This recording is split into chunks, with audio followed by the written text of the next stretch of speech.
बना लेना जिंदगी। कोई ऐसा कोई आह भर करके कह दिया तुम समर्थ हो, हम तो कुछ कर नहीं सकते, और अंदर से दुखी, फिर तुम्हारी सामर्थ्य काम नहीं करेगी, मिट्टी में मिला देगी। ऐसा नहीं कि आप जो कर रहे हैं कोई देख नहीं रहा, कोई हिसाब किताब नहीं, जो कर रहे हैं अवश्य में भोक्तव्यम, बहुत सावधान। जीव स्वयं नित्य निरंतर कर्मों के जाल को रच रहा है और अपने आप को बांध रहा है। आपको मुक्त होना है, बंधना नहीं है। जीव का जन्म कर्मों के अनुबंध से होता है, कर्मों के बंधन से होता है, और उसको अपना ऋण चुकाना होता है। कर्मानुबंध ये बहुत सूक्ष्म विषय है। जैसे आप जिस परिवार में जन्म लिए हैं तो उस परिवार के लोगों से आपका ऋण है, इसलिए उसी परिवार में आप आए हैं, और ऋणानुबंध उसको बिना चुकाए या बिना वसूल किए आप वहां से जाएंगे नहीं। आपको लेना है तो वसूल करना है, और देना है तो चुकाना है। ये पूर्व के जन्मों से निश्चित किया गया है। जैसे किसी के यहां पुत्र हुआ, जन्म से ही पैसा खर्चा शुरू हुआ, जो बड़ा हुआ तो उद्दंडता के द्वारा मार पूरे परिवार को क्लेश पर क्लेश देता चला जा रहा है। ये तुम्हारे कर्म का फल है। या ऐसे शक्तिहीन बुद्धिहीन ऐसे पागल पूरे जीवन सेवा करो, तुमसे अपना हिसाब चुकाने के लिए वो आया है। अब परिवार के जो सदस्य जुड़े आके, मतलब पत्नी आते ही पूरी हृदय में आनंद, परिवार में आनंद, और जीवन भर वो आनंद ही सुख देने के लिए उसका जन्म हुआ। वो अपना ऋणानुबंध मुक्त, और आते ही भयंकर क्लेश खड़ा कर दिया, बीच में दीवाल और झगड़ा वैसा, फिर अतरे दिन मारपीट शुरू, कलह अशांति, पूरा जीवन नरक हिसाब करने आए। यहां ऋण चुकाए बिना कोई जा नहीं सकता, ऋण चुकाना पड़ेगा। किसी का ऋण वसूल करना है तो किसी को ऋण चुकाना है, दोनों काम करने होते हैं। अनेक जन्मों में अनेक लोगों के साथ हमने जो बर्ताव किए हैं, अच्छे या बुरे, वो होंगे। अब किसी आदमी को हम जानते नहीं, अचानक मिला, अचानक टक्कर लगा और मार पीट गाली गुप्ता सब कर दिया, चुपचाप सह लो। क्यों? ये आपका हिसाब है, पूर्व का हिसाब। हमारा उससे कोई द्वेष नहीं, कोई संकल्प नहीं, अचानक घटना घटी और हमसे द्वेष करने लगा, हमें पीटने लगा, हमें गालियां दे, ये हिसाब है, चुपचाप सह जाओ। अपने घर का भाई ही भारी दुश्मन बन गया और क्लेश दे, हिसाब है। एक प्रभुदत्त ब्रह्मचारी जी की वाणी में पढ़ा था, एक महात्मा जी भ्रमण करते थे तो उस समय असरफियां चलती थी, मोहरे असरफियां, तो उनको भेंट में देते लोग। तो या तो ठाकुर सेवा में लगे तत्काल, या संत सेवा में तत्काल लगे, उसका संग्रह करके डोलना ये ठीक नहीं है बैरागी के लिए, सिद्धांत में ये ठीक नहीं है। तो जब 2, 4, 6, 8 ऐसे मोहरे हुई तो उन्होंने विचार किया कि और भ्रमण करके जब काफी मोहरे हो जाएंगी तो प्रयागराज में जब कुंभ पड़ता है, एक बार पूरे सब अखाड़े के संतों को, अलग अलग संप्रदाय सब संतों को बुलाएंगे और सबको पुआएंगे। अब साधु है तो यही विचार करेगा, और क्या विचार करेगा। तो उन्होंने ऐसे डंडा बनवाया, बेंत, जो ऊपर से चूड़ीदार और भीतर पोला, और मोहरे उसमें डालते गए, और भ्रमण, जहां जहां श्रद्धालु भगत थे सबके यहां जाना और इच्छा रखना कि एक मोहर तो दे ही दे दक्षिणा में। कामना कोई भी हो वो बांधती ही है, ध्यान रखना। इसीलिए प्रभु जो चाहे वो करे, अपनी चाह नहीं रखनी चाहिए, अपनी चाह प्रभु की चाह में मिला देनी चाहिए।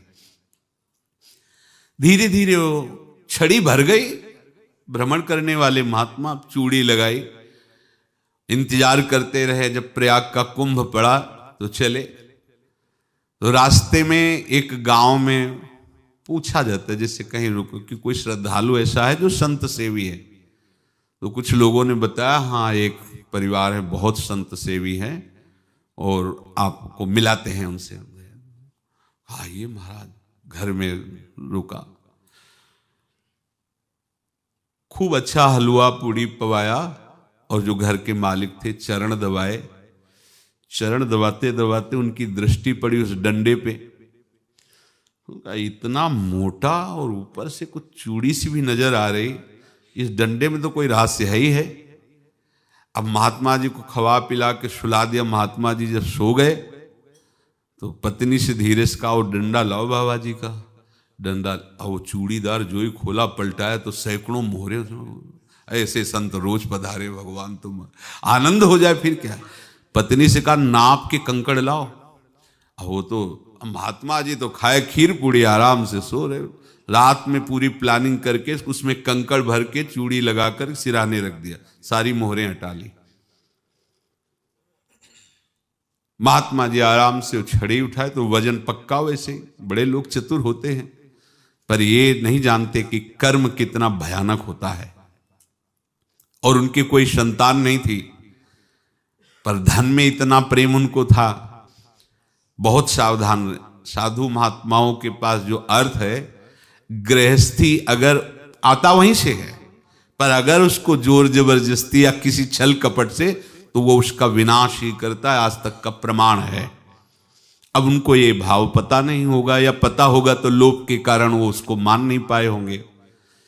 महात्मा जी गए प्रयाग में, किसी अखाड़े पर रुके और वहां प्रार्थना की कि कल जो है संपूर्ण अखाड़ों का निमंत्रण किया जाए और सब संतों को भोग पवाया जाए और उनको दक्षिणा भी दी जाए। महंत ने सोचा कि बहुत बड़ा है तो उत्सव है, क्योंकि प्रयाग में कितने हजारों संत महात्मा सब।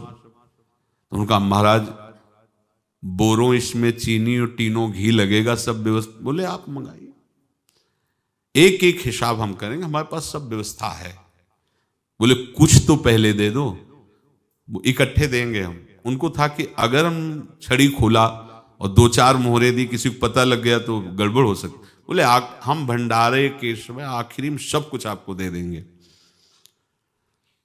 ठीक है। वो अपने पास से पैसे लगाकर खूब जितना सामग्री सब लाए, लाखों की, और सब संतों को निमंत्रण कर दिया।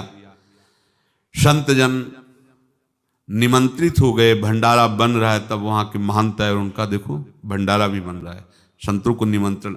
अब आप अर्थ की व्यवस्था कीजिए, क्योंकि इतनी बड़ी हमारी सामर्थ्य नहीं थी जितना हमने किसी तरह हमने व्यवस्था की। अब मुझे अर्थ चाहिए, तभी आगे की व्यवस्था बढ़ेगी। संतों को दक्षिणा देंगे और जिनसे अर्थ लिया उनको दे। देखो रसोई बन गई सब। उनका छत में विश्वास नहीं तो ये अभी चूड़ी खोली। उनको तो था ना कि मोहरे हैं, कंकड़। तो अब जैसे कितना उनको सदमा लगा होगा, हजारों संतों का निमंत्रण, रसोई बन, मतलब संत हो के छल कपट। तो उनका महाराज आपने तो हमारा नाश कर दिया, जो महंत थे। अब बताओ रसोई बन गई, संत निमंत्रित हो गए और आप ये कंकड़ दिखा रहे हैं हमको। आपने तो हमें बर्बाद कर दिया, हमारी इतनी सामर्थ्य नहीं थी, आप पहले बता देते। संत होकर ऐसा छल कपट। अब वो बोले तो क्या बोले, क्योंकि उनको पता था कि मोहरे हैं इसमें। अंदर से उनका चिंतन गया उसी सेठ के पास, अच्छा ऐसा धोखा हमारे साथ किया, भोगोगे तुम। ये जो निकलता है ना भोगोगे, ये अकाट्य होता है। क्योंकि किसी का भी हृदय, मान लो किसी भी जीव जंतु को आप कष्ट दें और उसका हृदय आह भर जाए, तो वो आह वज्र की लेख है, तुम्हें भोगना पड़ेगा। वो देखो भीष्म जी को भोगना पड़ रहा है ना। सांप को ऐसे धनुष की नोक से उठाया और बंबूल के कांटों के ऊपर फेंक दिया, कई दिन तक शेदा हुआ, वो आह भर करके मरा। तो आपको 6 महीने बाणों की सैया पर आह किसी की ना लेना जिंदगी में। कोई ऐसा कोई आह भर करके कह दिया तुम समर्थ हो, हम तो कुछ कर नहीं सकते, और अंदर से दुखी, फिर तुम्हारी सामर्थ्य काम नहीं करेगी, मिट्टी में मिला देगी। फिर ये तो संत थे और भगवत आराधना के लिए, संत आराधना के लिए ही ऐसा किए हुए थे। अब इनका कैसे मुंह दिखाएं, अब क्या करें। सुबह संत जन आएंगे, सबके बीच में हमारी कि देखो इन्होंने, अब क्या करें। गए और संगम में जाके छलांग लगाई, अपने प्राण त्याग दिए। अब उनके तो पास मोहरे थी और व्यापार बढ़ा और 9-10 महीने बाद ही लड़का हुआ। अब तो उनको कि संत फलीभूत हो गया। देखो व्यापार चल रहा, लड़का नहीं होता था, लड़का भी हो गया, बड़ा आनंद छा रहा है। जब से वो प्रकट हुए और धन की वृद्धि शुरू हो गई, पढ़ाई लिखाई में उनके खर्चा हुआ सब, बस बीमारी शुरू हो गई उनके शरीर में, अब उसमें पैसा जाना शुरू हुआ। इतने आसक्त वो दोनों हो गए कि कुछ भी हो, व्यापार ठप, संपत्ति बेचना शुरू। तो उन्होंने कहा कि बेटा मैं क्या कर सकता हूं तुम्हारे लिए? बोले हमारी अंतिम इच्छा है प्रयाग चलो, और जितने प्रयाग में संत महात्मा सबको एक बार भंडारा करवाओ, हमारी इच्छा अंतिम है, क्योंकि अंतिम यही इच्छा थी। बोले अब ज्यादा संपत्ति तो नहीं रह गई, तो बोले घर बेच दो, मेरे लिए ही तो है, बेच दो। मुझे लगता मैं बचूंगा नहीं, पर मेरी अंतिम इच्छा पूर्ण कर दो। घर बेच दिया, जेवर बेच दी। वहां गए, जब संत सेवा की तो बोले मुझे संगम तक ले चलो।